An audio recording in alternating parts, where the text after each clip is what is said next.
Yes, next we have Samuel Taylor Coleridge. He is one of the greatest of literary critics, we should say, and his greatness has been almost universally been recognized. And it's because he occupies, without any doubt, the first place among English literary critics, we could say. So, after eliminating one after another, the possible contenders for a title of the greatest critic. So, there is a one particular thing Sainsbury concludes. So then there abide these three that he refer three persons like Aristotle, Longinus and Coleridge. So we should again note it like the important critical writings of Coleridge include Biographia Literaria and that of biographic lectures of Shakespeare, the Table Talk, his contributions to Sati's Omnania, his letters, his posthumous Anima Poetae, and however the most important of this is his Biographia Literaria. So he is the first English critic to base his literary criticism on philosophical principles. Okay, that of philosophical principles, while the other critics before him had been content to turn a poem inside out and to discourse on its excellence and defects, because he busied himself with the basic question of how it came to be there at all. So he was more interested in the creative process that made it what it was than in the finished product. So in his own words, he endeavored to establish the principles of writing rather than to furnish rules. Okay, the principles of writing rather than to furnish rules, how to pass judgment on what has been written by others. Okay, these he sought to discover in the nature of man. Okay, the faculty or the faculties of the human soul that gave it birth. So but his critical works suffer from a woeful lack of system. In his work, that of Biographia Literaria, that of his greatest of them is ill planned and incomplete, we should say. It's incomplete actually. And his lectures on Shakespeare and other, next only in importance to the Biographia, are like disjointed and ill reported again. And his other prose writing, The Friend, The Table Talk, so we have listed this, the contributions to Sati's Omnania, the letters, the posthumous Anima Poeta, contain but fragments of criticism. So even so, there is enough in him to mark him out as one of the very greatest critics of the world. So there is one critic whose name is Rene Wellek, Renewellek, cites evidence to show that he borrowed freely from the German philosophers Lessing, Kant, Schelling, Schiller, Kegels, and others, but it is undeniable too that his principal critical thesis ultimately bear his own special stamp. So note unoften they flow from his own experience as a poet. So we should refer him as a man of stupendous learning, both in philosophy and literature, ancient as well as modern, refined sensibility and penetrating intellect. Okay, Coleridge was eminently fitted to the task of a critic. His practical criticism consists of his evaluations of Shakespeare and other English dramatists and of Milton, Wordsworth. So despite the fact that there are so many digressions and repetitions, his practical criticism is always illuminating and highly original. So it is rich in suggestion of far-reaching value and significance, and flashes of insight rarely to be met with in any other critic actually. So his greatness is well brought out if we keep in mind the state of practical criticism in England before him. So the period of the neoclassical period, so in that the neoclassical critics judged on the basis of fixed rules. Okay, so they were either legislative or judicial, or were carried away by the prejudices. So Coleridge is a person who does not judge on the basis of any rules. He does not pass any judgment, but gives his responses and reactions to a work of art. Okay, so his criticism is impressionistic. Okay, his criticism is romantic, because a new kind of criticism which dealt a knockout blow to neoclassical criticism, which continued in vogue more or less ever since. And he could discover new beauties in Shakespeare and could bring about fresh revaluation of a number of old English masters. Similarly, his criticism of Wordsworth and his theories enable us to judge his views in the correct perspective actually. So when we are dealing with his ideas, the first thing which we should mention is his philosophical criticism, because as a first English critic we should say that he bases his critical treatise on the basis of philosophical principles, because he united philosophy and psychology with literary criticism. Okay, he sought to discover what we have been told, like the nature of man, the faculty or faculties of the human soul that gave birth. And next thing we should go for is his works. Okay, his theory of imagination. So that is which revolutionized the concept of imitation by Aristotle. Okay, so Coleridge's greatest and most original contribution to literary criticism is his theory of imagination. So all previous discussions of imaginations look superficial and childish when it compared with Coleridge's treatment of the subject. So he is the first critic to differentiate between what imagination and fancy. Imagination and fancy. So the first literary critic to distinguish between primary and secondary imagination. So through his theory of imagination, he revolutionized the concept of artistic imitation. A poetic imitation is neither a servile copy of nature, nor is it the creation of something entirely new and different from nature. So poetry, according to him, is not imitation but creation. Not imitation but creation. It is the creation based on the sensations and impressions received from the external world. Okay, so such impressions are shaped, ordered, modified, and opposites are reconciled and harmonized by the imagination of the poet. So in this way poetic creation takes place according to him. So okay, so it is we should sum up like this, like all poetry. So as a poetry, indeed all creative activity according to him, adoru imitation alla, that's a creative activity, and according to Coleridge it is an act of imagination. So it is necessary first to understand what he meant by the term imagination. So adinu namukku ayoru background ariyam. So 18th century so there is imagination fancy and തമ്മിലൊരു confusion ഉണ്ടായിരുന്നു. എന്താണ് imagination, എന്താണ് fancy? But imitative faculty ആണ് ഒരു എന്താണ് manifest itself into 2 different വേയിൽ അളക്കാനായിട്ട് ഉപയോഗിച്ചിരുന്നത്. So in the imitation, so imitation faithfully imaged the original. It was held to a work of imagination.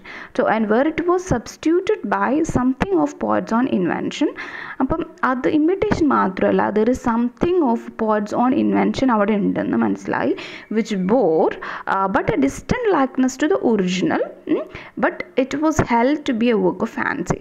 So it was Wordsworth actually who in the revised preface of 18 1815 നമ്മൾ preface to lyrical ballads കണ്ടതാണ്.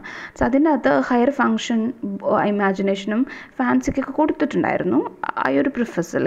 And he held both to be creative എന്ന് പറഞ്ഞു. And not simply reproductive faculty മാത്രമല്ല, with this difference only that while imagination fused all things into one, making them take one color and serve to effect. Fancy reshaped they more or less willfully. So the creations of the one are sublime.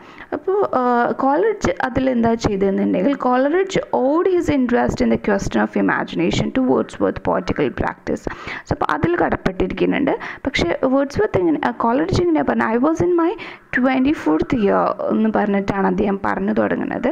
when I had the happiness of knowing Mr. Wordsworth personally, and while memory lasts I shall hardly forget the sudden effect produced in my mind by his recitation of a manuscript poem which still remains unpublished. So അങ്ങനെ പറഞ്ഞിട്ടാണ് ആ ഒരു ഇത് പറഞ്ഞിട്ട് ആര് തുടങ്ങുന്നത്, Coleridge തുടങ്ങുന്നുണ്ട്. So ആ ഒരു എന്താ പറയുക, ഒരു ഒബ്ലിഗേഷൻസ് വെക്കുന്നുണ്ട്. So before Wordsworth poet only gave what often was thought, hardly ever what was equally felt. അങ്ങനെ ഒരു ഫീലിംഗ് കൊടുത്തിട്ടില്ല. അപ്പോൾ അതിൻ്റെ മേലാണ് ആര് വർക്ക് ചെയ്യാനായിട്ട് ഉദ്ദേശിച്ചിട്ടുള്ളത്, കോളറിഡ്ജ് ഉദ്ദേശിച്ചിട്ടുള്ളത്. സോ ഇവിടെ എന്താണെന്നുണ്ടെങ്കിൽ the effect of imagination Coleridge is led to examine its very nature and genesis, what it is and how it is set in motion. So രണ്ട് തരത്തിലുള്ള ഇമാജിനേഷനെ അദ്ദേഹം കണ്ടെത്തി. അത് പറഞ്ഞിട്ടുണ്ടെങ്കിൽ primary and secondary imagination. Primary imagination എന്ന് പറഞ്ഞിട്ടുണ്ടെങ്കിൽ power of perceiving the object of sense. എന്താണ് പ്രൈമറി ഇമാജിനേഷൻ എന്ന് പറഞ്ഞാൽ? Power of perceiving the object of sense, പിന്നെ എന്താണ് person, places, things, that is both in the parts and as a whole. പകുതിയായിട്ടും മുഴുവനായിട്ടുള്ള ആ ഒരു പെർസീവിങ് പവറാണ്. അതിപ്പോൾ സെൻസ് എല്ലാതും ആവാം, പേഴ്സൺ ആവാം, പ്ലേസ് ആവാം, തിങ്സ് ആവാം, എല്ലാതും ആവാം. So that is something enables the mind to form a clear picture of the object perceived by the senses. So that is an involuntary act ആണ്. അത് വോളണ്ടറി ആക്ട് അല്ല, ഇൻവോളണ്ടറി ആക്ട് ഓഫ് മൈൻഡ് ആണ് when confronted with a mingled mass of matter. So unconsciously അത് വരാം. So because അത് reduces it to shape and size, making perception possible. അതാണ് primary imagination എന്ന് പറഞ്ഞാൽ. So the secondary imagination is the conscious ആണ്. ഇപ്പോൾ primary imagination പറഞ്ഞാൽ unconscious ആണ് അല്ലേ. സോ ആൻഡ് സെക്കൻഡറി ഇമാജിനേഷൻ പറഞ്ഞാൽ കോൺഷ്യസ് യൂസ് ഓഫ് ആ ഒരു പവറാണ്. It's composite faculty of the soul ആണ്, consisting all the other faculty, perception, intellect ഉണ്ടാവും അവിടെ, will, emotion. While the primary imagination uses only the first perception മാത്രമേ ഉള്ളൂ. It employs all. It is therefore a more active agent than the primary imagination. So secondary imagination ആണ് more active agent than the primary imagination. So what is perceived by the later is something it dissolves, diffuses, dissipates in order to recreate എന്നാ പറഞ്ഞേക്കുന്നത്. So that is it dissolves, diffuses, dissipates in order to recreate. So it reduces all to a solution suite. That is solution suite, that to generate forms of its own. So it is a shaping and modifying power. Okay, from its plastic stress, objects emerge fashioned and its own likeness. So it steeps them in its own light or shade. So അത് പറഞ്ഞു വരുമ്പോൾ so there is a mind colouring nature becomes one with nature, അങ്ങനെയൊക്കെ പറയണം നമുക്ക്. So it is a product both of what nature presents to the mind and what the mind imparts to nature എന്ന് കൂടെ നമ്മൾക്ക് പറയാനായിട്ട് സാധിക്കും. So Coleridge is a person who saw to discover the seminal principle that led to the diverse effect like, and because he was a person who was interested in the theory of all this concept, Wordsworth practice ചെയ്തിട്ടുള്ള കുറേ തിയറീനെ. So ഇതെല്ലാതും brings us to Coleridge interpretation of ഫാൻസിയിലേക്ക് നമ്മൾക്ക് അത് കൊണ്ടുപോവാണ്. So he says there is no real difference between ഒരു വേർഡ്സ്വർത്തും അദ്ദേഹം പറഞ്ഞത് തമ്മിൽ കുറേ ഡിഫറൻസുകളൊന്നുമില്ല. പക്ഷേ Wordsworth objected Coleridge definition of ഫാൻസിനെ ഒബ്ജക്റ്റ് ചെയ്യുന്നുണ്ട്, കുറേ സം ഫങ്ഷൻ ഓഫ് ഇമാജിനേഷനൊക്കെ കൊടുത്തിട്ട്. സോ കോളറിഡ്ജ് ഒരിക്കലും ഫാൻസിനെ ഒരു ക്രിയേറ്റീവ് പവറായിട്ട് കാണില്ല. ഇറ്റ് ഓൺലി കമ്പൈൻസ് തിങ്സ് എന്നാണ് പറഞ്ഞേക്കുന്നത്. So it sees into pleasing shapes and instead of fusing എന്നാണ് പറഞ്ഞേക്കുന്നത്. ലൈക്ക് ഇമാജിനേഷൻ പോലെയല്ല. ടു ഗീവ് ഇമാജിനേഷൻ ഷേപ്പ് കൊടുക്കുന്നുണ്ട്, ഒരു ഫാൻസി ഒരിക്കലും ഷേപ്പ് കൊടുക്കണില്ല എന്നാണ് പറയുന്നത്. So the original material, the material on which it works ever remains the same clearly. So അങ്ങനെയാണ് കോളറിഡ്ജിൻ്റെ ആ ഒരു ഡെഫിനിഷൻ പറയണത്. Imagination is the distinguishing quality of poetry of, അദ്ദേഹം അതിന് എക്സാമ്പിൾസ് കൊടുക്കുന്ന പോയട്രീസ് ഷേക്സ്പിയറിൻ്റെ വർക്കുകൾ ആൻഡ് മിൽട്ടൺ. സോ ഫാൻസി അദ്ദേഹം കൊടുക്കുന്നത് fancy that of the poets from Donne to Cowley. So Spenser has fancy under conditions of imagination and he has an imaginative fancy but he has not imagination ഇല്ല എന്നാണ് പറയണത്. ആർക്ക് like സ്പെൻസറിനില്ല എന്നാണ് പറയുന്നത്. So Coleridge ഇങ്ങനെ കുറേ കാര്യങ്ങൾ പറയുന്നുണ്ട്. അപ്പോൾ ഇമാജിനേഷൻ പറഞ്ഞാൽ പ്രൈമറി ഉണ്ട്, സെക്കൻഡറി ആണ് കുറച്ചുകൂടെ ആയിട്ടുള്ളത്, ക്രിയേറ്റീവ് ആയിട്ടുള്ളത് പറയണു. ഫാൻസി എന്ന് പറഞ്ഞിട്ടുള്ള ഒരിക്കലും ക്രിയേറ്റീവ് തന്നെയല്ല എന്ന് പറയുന്നു. അപ്പോൾ കോൺഷ്യസ് ആയിട്ടുള്ള ക്രിയേറ്റിവിറ്റിയാണ് ഇതിലുള്ളത് സെക്കൻഡറി ഇമാജിനേഷൻ, അൺകോൺഷ്യസ് ആയിട്ടുള്ള ക്രിയേറ്റിവിറ്റിയാണ് ഇമാജിനേഷനാണ് പ്രൈമറി ഇമാജിനേഷൻ. ഫാൻസി എന്ന് പറഞ്ഞാൽ ക്രിയേറ്റിവിറ്റി അറ്റ് ഓൾ അല്ല എന്നാണ് കോളറിഡ്ജ് പറയുന്നത്. സോ കോളറിഡ്ജിൻ്റെ തിയറി ഓഫ് ഇമാജിനേഷൻ ഒരു ന്യൂ മോഡിഫിക്കേഷനിൽ വരികയാണ്. ദ ട്രഡീഷണൽ പെർട്ടിക്കുലർലി ന്യൂ ക്ലാസിക്കലിന് അപ്പുറത്തേക്ക് ഇത് എത്താണ്. So it is the product of imagination which imposes its own reflections on whatever it perceives. So it is more because it infuses the artist's soul into it, so less because it ignores whatever it is alien to the soul. So the very spirit which presupposes a bond between nature and the higher sense and the soul of man. So ഇപ്പം അങ്ങനെ നമ്മൾ നോക്കുമ്പം we should say like പോയട്രീനെ കുറച്ചുകൂടെ broader ലെവലിൽ അദ്ദേഹം കണ്ടിട്ട് ഉണ്ടാക്കിയിട്ടുള്ള വർക്കാണ് Biographia Literaria. So that is something is the one of the significant theoretical വർക്കായിട്ട് നമുക്ക് കാണാൻ പറ്റും. So Biographia Literaria is concern with forms of poetry ആണ് പറയുന്നത്. Genius of poet and relationship to philosophy ആണെന്ന് നേരത്തെ നമ്മൾ പറഞ്ഞിരുന്നു. സോ അദ്ദേഹത്തിൻ്റെ ഇമാജിനേഷൻ എന്താണ്, പോയറ്റിക് ഇമാജിനേഷൻ എന്താണ്, ഇതൊരു മിസ്റ്റീരിയസ് പവർ ആണെന്നൊക്കെ പറയുന്നുണ്ട്. സോ ഇപ്പോൾ അദ്ദേഹത്തിൻ്റെ ഡെഫിനേഷൻ ഓഫ് പോയട്രിയിൽ പറയുമ്പോൾ നമുക്കറിയാനായിട്ട് പറ്റും, പോയട്രി അതിൻ്റെ ഒരു ബ്രോഡർ സെൻസിൽ എന്താണ് ആക്ടിവിറ്റി ഓഫ് ഇമാജിനേഷൻ ആണെന്നാണ് കോളറിഡ്ജ് പറഞ്ഞിരിക്കുന്നത് അല്ലേ. ആക്ടിവിറ്റി ഓഫ് ഇമാജിനേഷൻ ആണ്. So that is idealising the real and realising the ideal എന്നാണ്. Okay, idealising the real and realising the ideal ആണ്. സോ അത് തന്നെയാണ് വേർഡ്സ്വർത്തും കോളറിഡ്ജും ഇതിൽ ചെയ്തേക്കുന്ന ലിറിക്കൽ ബാലഡ്സ് എന്ന് പറഞ്ഞിട്ടുള്ള ഒരു റെവല്യൂഷനൈസിങ് ബുക്കിൽ ചെയ്തിട്ടുള്ളത്. കുറേ പോയംസ്, ന്യൂ പോയംസ് ഇൻട്രൊഡ്യൂസ് ചെയ്തേക്കും. സോ എ പോയം എന്ന് പറഞ്ഞാൽ naturally partakes of this general object of poetry but it has a form ഉണ്ട്. That is something which distinguish it from the kind of composition. അപ്പോൾ Coleridge പറയണത് എന്താണെന്നുണ്ടെങ്കിൽ ആ ഒരു form അതെങ്ങനെയാണ് വരുന്നത്, അതിൻ്റെ റിലേഷന് അതിൻ്റെ കണ്ടൻറ്റിനായിട്ട് എന്തുണ്ടായിരിക്കണം, ബന്ധം ഉണ്ടായിരിക്കണം, റിലേഷൻഷിപ്പ് ഉണ്ടായിരിക്കണം. സോ പോയം എന്ന് പറഞ്ഞിട്ടുണ്ടെങ്കിൽ സെയിം മീഡിയം, പ്രോസ് കോമ്പോസിഷൻ്റെ സെയിം മീഡിയം മതി. Words difference between poem and prose is അതിൻ്റെ ഡിഫറെൻറ്റ് യൂസ് ഓഫ് വേർഡ്സും അതിൻ്റെ കോൺസിക്വൻസ് ഓഫ് ദ ഡിഫറെൻറ്റ് ഒബ്ജക്ട്സും ആയിരിക്കണം. അപ്പോൾ ആ ഒരു ഒബ്ജക്റ്റ് എന്ന് പറഞ്ഞിട്ടുണ്ടെങ്കിൽ എന്താണ്, it's merely to facilitate memory മാത്രമാണ്. And put words in a metrical form with or without rhyme ഉണ്ടായാൽ മതി. സോ അദ്ദേഹം ഇങ്ങനെ ഒരു പോയുണ്ട്, നമുക്കറിയാം, കേട്ടിട്ടുണ്ടാവും, നഴ്സറി റൈമാണ്. 30 days hath September, April, June and November പറഞ്ഞിട്ടുള്ളൊരു നഴ്സറി റൈം ഉണ്ട്. അപ്പോൾ ആ ഒരു റൈം ഇട്ട് കൊടുത്താൽ മതി. So there is a particular pleasure in founding what anticipating the recurrence of sound and quantities ഉണ്ട് അല്ലേ. So that is something that superadded ആണ്, ഷാം സൂപ്പർ ആഡഡ്.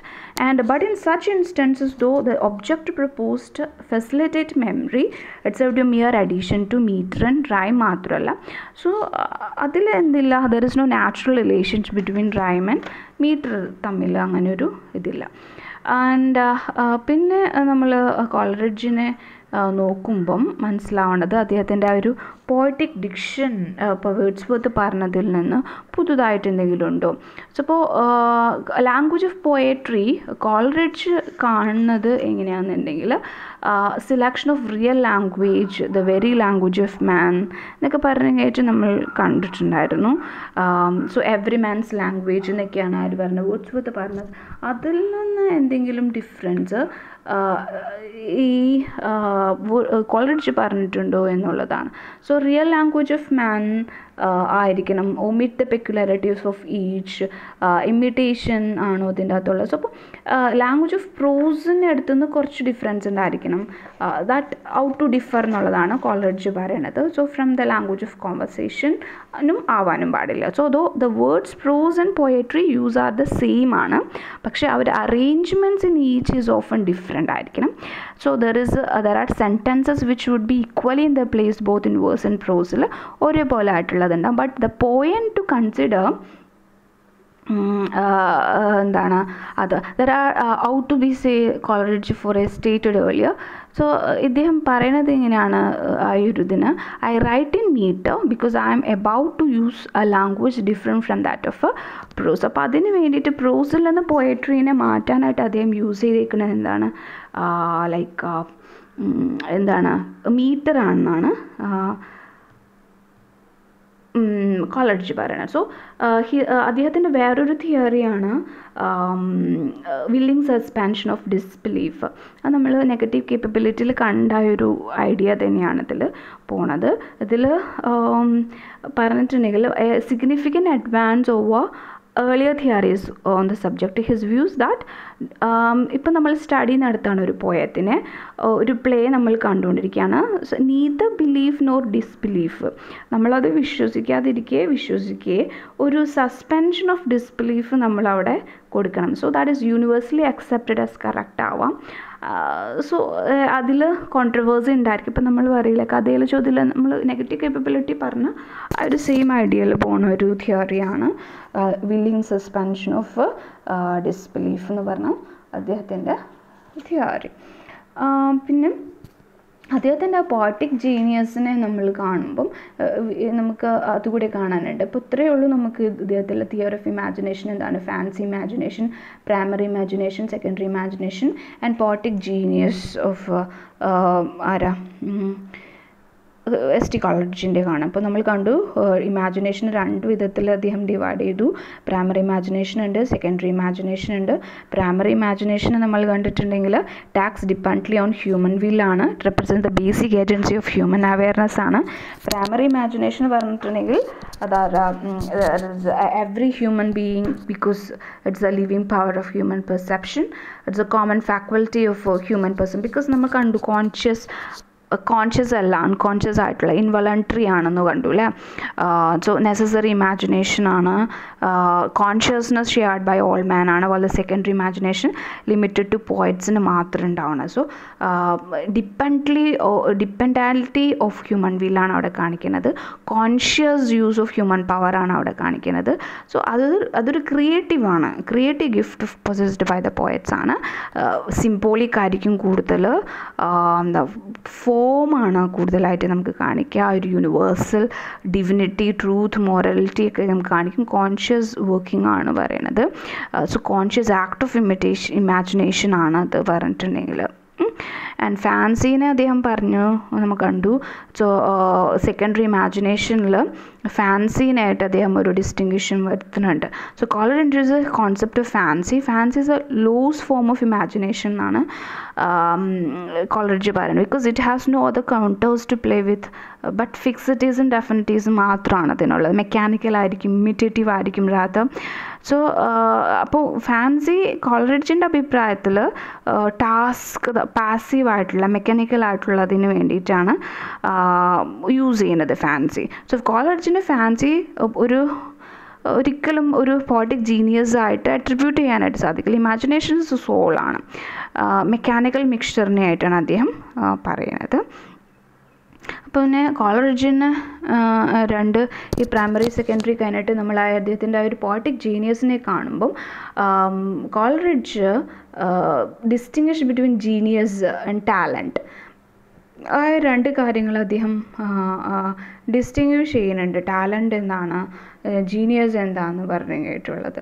സോ ഇമാജിനേഷനും ഇപ്പോൾ ഫാൻസിയും പറഞ്ഞില്ല, അതേപോലെ തന്നെ ജീനിയസ് എന്ന് പറഞ്ഞിട്ടുണ്ടെങ്കിൽ ലൈക്ക് ഇമാജിനേഷനെ പോലെ ക്രിയേറ്റീവാണ്. ടാലൻറ്റ് എന്ന് പറഞ്ഞാൽ ലൈക്ക് ഫാൻസിനെ പോലെ മിയർ കോമ്പിനേറ്ററി എന്നാണ് കോളറിഡ്ജ് പറഞ്ഞത്. അബൌട്ട് ജീനിയസ് എന്ന് പറഞ്ഞാൽ ഇമാജിനേഷനെ പോലെ ക്രിയേറ്റീവാണ് and talent like fancy merely combinatory എന്നാണ് അദ്ദേഹം പറഞ്ഞത്. സോ ജീനിയസ് എന്ന് പറഞ്ഞാൽ ഇൻബോൺ ആൻഡ് ടാലൻറ്റ് അക്വയർഡ് ആണ്. So poet is a man of genius, born not made. Okay, chapter 15 of ബയോഗ്രഫിയിൽ അദ്ദേഹം ഡെഡിക്കേറ്റ് ചെയ്തിരിക്കുന്നത് ഷേക്സ്പിയറിനാണ്, നേരത്തെ നമ്മൾ പറഞ്ഞു. So Coleridge endeavours to discover all these qualities in a poem that are due entirely to genius. അദ്ദേഹം genius ആയിട്ടാണ് ആരെ ഇൻക്ലൂഡ് ചെയ്യുന്നത്, ഷേക്സ്പിയറിന്. ഡിസ്റ്റിങ്വിഷ് ഫ്രം ടാലൻ്റ് അല്ല. He bases his conclusions on Shakespeare's early works like Venus and Adonis, rape of Lucrece. So genius there as elsewhere manifests itself in the following 4 ways. അപ്പോൾ ജീനിയസിന് അദ്ദേഹം പറയണത് 4 കാര്യങ്ങളാണ് വേണ്ടത്. So sense of musical delight ഉണ്ടായിരിക്കണം.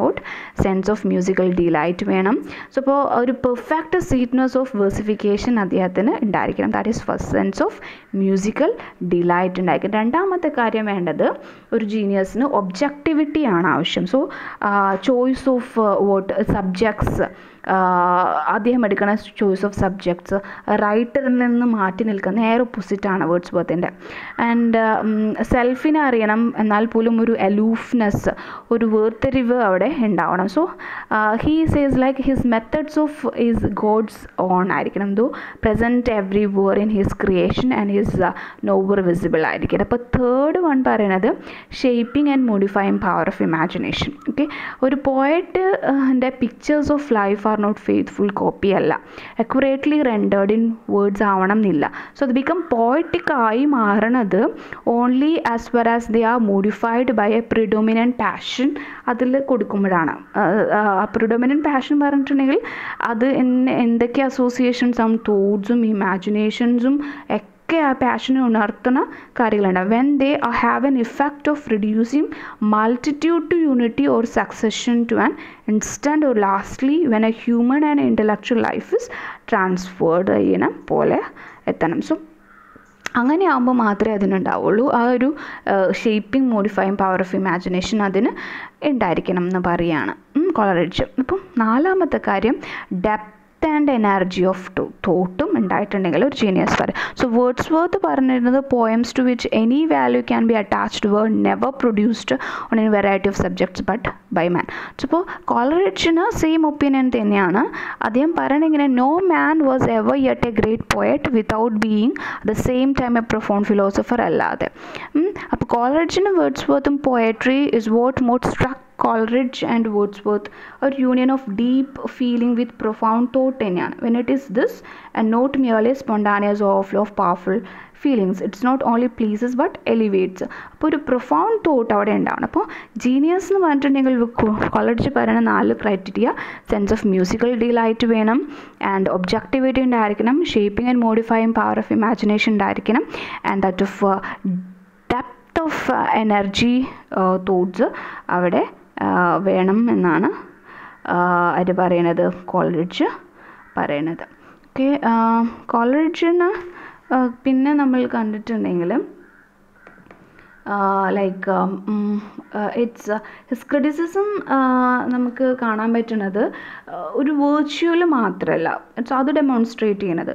So കുറേ suggestions ഉണ്ട്. Because no English critic has to excelled at providing profit oriented and his a person who able to points of ആ ഒരു ഡിപ്പാച്ചർ ഓഫ് 28th century ക്രിറ്റിക്സിലേക്ക് നമ്മൾ കൊണ്ടെത്തിക്കുന്നത്. So it is only in the 20th century that his literary criticism has been truly understood and recognition and appreciation follow ചെയ്തിട്ടുള്ളൂ. So today his reputation stands very high and many go to him for inspirations and illuminations. So that is of Coleridge. So Coleridge actually differs from all previous English critics by his psychological approach to literary problems, or his philosophical approach to literary problems. So that is something that is aided by his studies in philosophy and metaphysics. He did more than any of his predecessors to bring attention to the profundity of the philosophical problems into which the study of poetry may take place. So because he is a person who was not interested in a poem or a play as such, in which it was what they displayed of human nature എന്ന് പറഞ്ഞു. അതൊരു ഫിലോസഫിയാണ്. അദ്ദേഹത്തിന് കുറേ seminal principles ഉണ്ട് that owed their beauty or significance that interested. So a study of poetry is something that led him to probe imaginative processes. അപ്പോഴാണ് അദ്ദേഹം imagination, fancy, primary imagination, secondary imagination എന്നൊക്കെ പറഞ്ഞിട്ട് കൊണ്ടുപോകുന്നത്. അപ്പോൾ നമ്മൾ പറഞ്ഞിട്ടുണ്ടായിരുന്നു, സെയിൻസ്ബറി പറഞ്ഞിട്ടുള്ളത് only 2 critics in Europe that had delved deep before Coleridge. അത് ആരൊക്കെയാണെന്ന് പറഞ്ഞ അരിസ്റ്റോട്ടിലും ലോഞ്ചിനിയസും ആയിരുന്നു. അപ്പോൾ ഇവരുടെ രണ്ടുപേരുടെയും കൂടിയാണ് കോളറിഡ്ജിനെ വെക്കുന്നത്. So we cannot quite say that he is the greatest of the 3 എന്ന് പറയാനായിട്ട് പറ്റില്ല. But his range is necessarily wider ആണ്. He takes in as their date forbade them to take. So all literature in a way which must for centuries to come give him a prerogative, a regular study നടത്താറുണ്ട് അദ്ദേഹത്തിന്. But such an approach is not without its limitations ഉണ്ട്, because it's not non-poetic, non-artistic, concerning itself more with the working of a poet's or artist mind. അപ്പോൾ കോളറിഡ്ജിൻ്റെ theory of imaginations heavily weighed in favour of one particular type of poetry. അത് നമുക്കറിയാം, ആ ഒരു romantic period ആയതുകൊണ്ട് romantic ആണ്. So because it's something that justifies the ways of romantics to the world of those who made the internal external and external internal. So that is something ignore in the poetry that is so written and romantic ആയിട്ടുള്ള പോയട്രീനെ മാത്രം justification ചെയ്യുകയാണ്. So which yet has stood the test of time. So there is poems like Gray's Elegy, Spenser and the Fairy Queen ഒക്കെ ഉണ്ട്. So it taught English critics to think for themselves rather than the parrot those who have parroted others. So ഇപ്പോൾ അങ്ങനെ ഉള്ളൊരു പേഴ്സണായിട്ടാണ് നമ്മൾ S T കോളറിഡ്ജിനെ കാണുന്നത്. So പോയട്രീൻ്റെ കുറേ levels of തിങ്കിങ്ങിൽ ഒരു objective effect approach തരുകയാണ് ആര് ചെയ്തിട്ടുള്ളത്, എസ് ടി കോളറിഡ്ജ് ചെയ്തിട്ടുള്ളത്. ഓക്കെ.